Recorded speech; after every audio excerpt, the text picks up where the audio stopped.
here with Green Beat TV at Spiel 2014. I'm sitting here with Simon Lindström and Tak from the Pawn brand, and we're here to talk about their new game, The Ravens of Thri, Sahashri. And we are wandering into the realms of the mad and crazy. I can say that with high conviction, I can say that this is the strangest, most complicated and brain-burning card game that you have ever seen. And It is completely unique. It's a two-player game, but it's cooperative. So it's a cooperative two-player game, and it's asymmetrical, which means that the two players do completely different things. In an interview just the other hour, the designer told me that he thought about this idea of having a love story that is, a rich man, a powerful something against, a pleasure lady, which is, the unbalance of power is one of the ideas between, there are several movies and dramas of that kind of thing, and he wanted to make a game where the power balance was completely weird. But it's usually an abstract game where you just try to puzzle cards together, but the theme is very, very integrated, and I learned about it. I don't think I spent 5 minutes for each game. I won't be able to do this in 5. Let me tell you. So one player is playing the boy, one player is playing the girl who has fallen into a coma, and she doesn't wake up. The other is playing the detective, the boy, who has wandered into her mind, trying to solve and trying to see her memories and trying to sort of find out a way to come out of this. And what you've got, have you ever played Mastermind? The old game from the 70s, where you're supposed to figure out a series of colors. One player hides a combination of 5 colors, or several colors, 4 of them, and the other is supposed to guess them by coming with continuous guesses. Yes, but this is a kind of the same game, but you are actually trying to do this, and both want it to be solved. So it's a solitaire, but for 2. So the girl first draw 4 of these cards, and you can see they can be of 5 colors. In this case, I've only drawn 3 of them. She puts them down like this. Okay, so this is the hidden code. There's no real order. He doesn't need to guess the order of the colors, but he needs to guess the colors. Now, the boy player gets to do several rounds. They sort of do in between. And the first thing you want to know, if you run out of cards in the deck, it's game over. You are both dead. So you don't want to run out of cards, but you don't want to draw too few cards either, because you obviously need them. So what the boy does each turn, he picks any number of cards, just lines them up until he feels that I do not want to draw anymore. Maybe he lines them up like this. Okay, so we got a couple of cards here.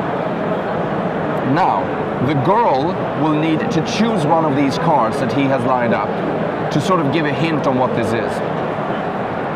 She wants to create, I'll just put these up. She will want to create a poem.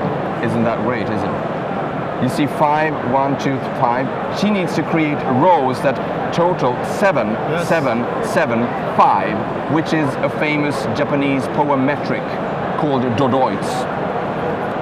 Never mind about that, more about that later. Before she chooses one of these cards to pick, the boy player must puzzle them together he doesn't need to puzzle all the cards, he can just choose any. But these checkered parts, these are shogi, Japanese, sliding doors. They represent faded parts of the memories. It's just, he needs to cover up the faded parts like this. So and the rule for this is that you can of course cover a okay part with an okay part, but you have to cover at least one faded part with a faded part. So I could, for example, place this. I can't place this here because it doesn't match, but I can place this here, or I can place this here, and this may go well. I can place this here maybe. So he builds a little pattern like this, and this is called the Atman, the world. And now the girl chooses one of her cards, and she obviously wants to complete this. So she wants a 2, but she doesn't want a blue one, because if she picks a blue and places here, this is revealed and out of scoring, so she can't score. And you want to score, the reason for which it comes later. So she wants to pick a 2. She doesn't have to pick a 2. She can pick a 1 and continue later, but she doesn't want to pick a blue one. So let's say that, for argument's sake, I'm picking this 2 because I want this to complete. Now the Atman has split in 2 parts. The girl needs to choose which part should be gone. So let's say that she just discards this one. Next turn, the boy again lines up cards, makes puzzles, she takes one. And the only thing I'm allowed to say is that this line is now complete because this totals 7. Which gives him the hint, because this means that this is a 5. And there is just 5, which is just 1 5 of each color. So he knows it's not a white. And he knows it's not a red. So he's starting to get an idea of what colors here. And once, let's say that I've completed these, so let's just assume that I've done something cool here. I've completed this with a 3, and I've completed this with another 3 somewhere. And this I've completed with a 5 somewhere. And this is already a 5 to begin with, so this is already complete. At this point I say, we are done, but we are not done. And what does this mean? It means that in order for the round to be complete, you need to have blue cards, red cards, and purple cards in here, and no other colors, which means that both of these colors are bad. So he needs to create a puzzle that actually matches these cards. As the game goes, he will get more and more information on what this is. So he's trying to deduce what the information she's giving while... He knows that this is not green and this is not purple, and this is not green, and he doesn't know what this is. But he starts to know that, okay, I know what this is. So he starts to build in a way that I can pick cards away from this puzzle. Also, the board player is allowed to use the special powers of all the cards that I have picked to complete these rows. This, for example, is a very good one. If he uses this, he can discard one of these cards. Yeah. And he can discard cards in a way that he splits everything up. So I can sort of choose which one to discard. And so how do you score?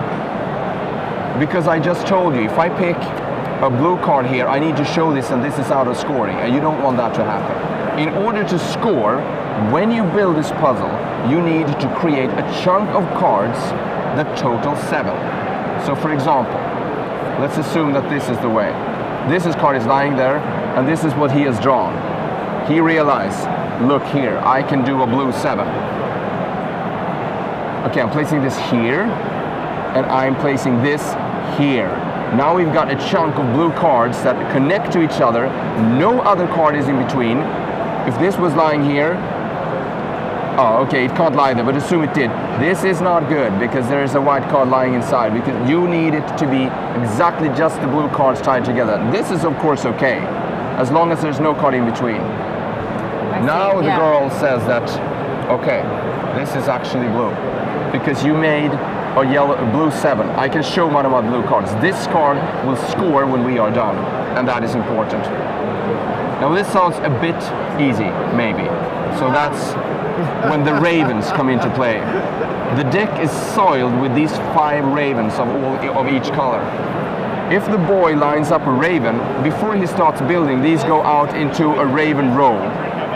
All cards that should be discarded of this color is instead, let's say for example that we split up something, we choose this to remain, so these should be discarded. They are not, they are eaten by this raven. Yeah. So this is eating the memories.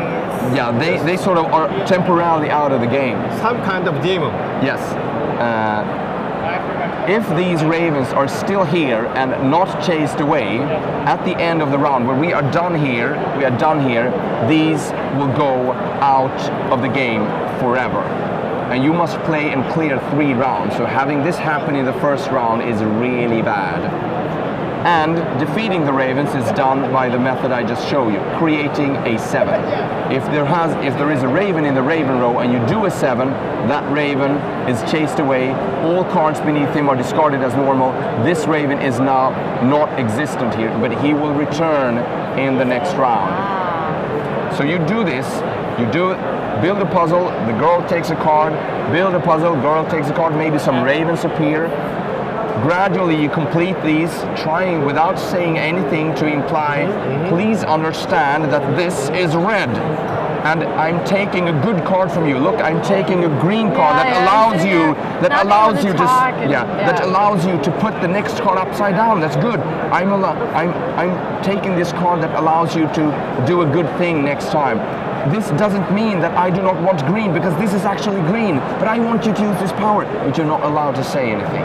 You do this twice, maybe you clear it. Now we're on to the third round. The third round, you have a couple of cards in the scoring pile. They're lying there. You know that they are temporarily out of the game, so you know that there will never be a green 5. Maybe this is the situation. The third round, or the third batch, as they say, as it says in the rules, the girl must complete one of these rows each single turn. If she cannot, it's game over. And that might prove impossible. Yeah, that might prove impossible if you have a 1, because there are no 6s. She can pick from the point cards and add more, so she can complete them. The third round, also, when this is completed, the moment this is completed, the poem is completed, this must match the colors. If not, it's game over. So the third round is a really brain burner. You really must have worked up this communication to show how you know how to communicate. So you know how to communicate. The third round, there is one good thing. If you chase away a raven, the third round, the raven and all the cards beneath it go into the score pile immediately. Yes. And if you, by any chance, manage to finish the third batch, this is how many points you get. And if you get 3 points or more, that is, half good end. I think 7 points or more is, good end. 11 points or more is the best end. So you should try to aim for 11 points or more. It is possible. It is possible.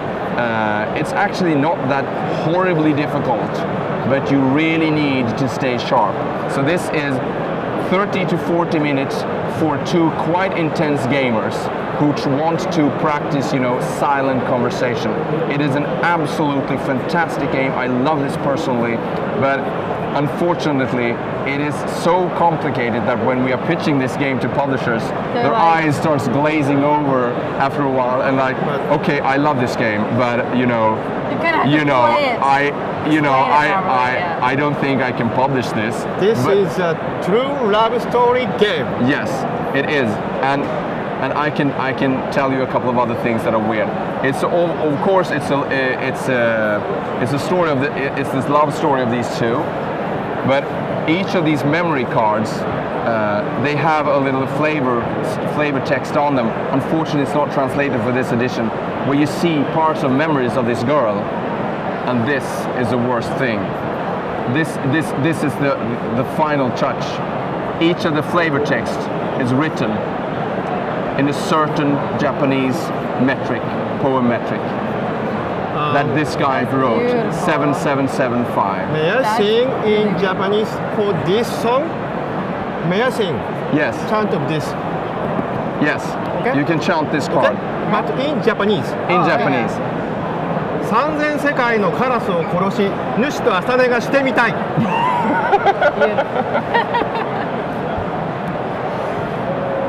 That is probably the strangest game we've ever brought us, but gamers absolutely love this. I love this, and you should really try it out. That is The Ravens of Thri Sahashri.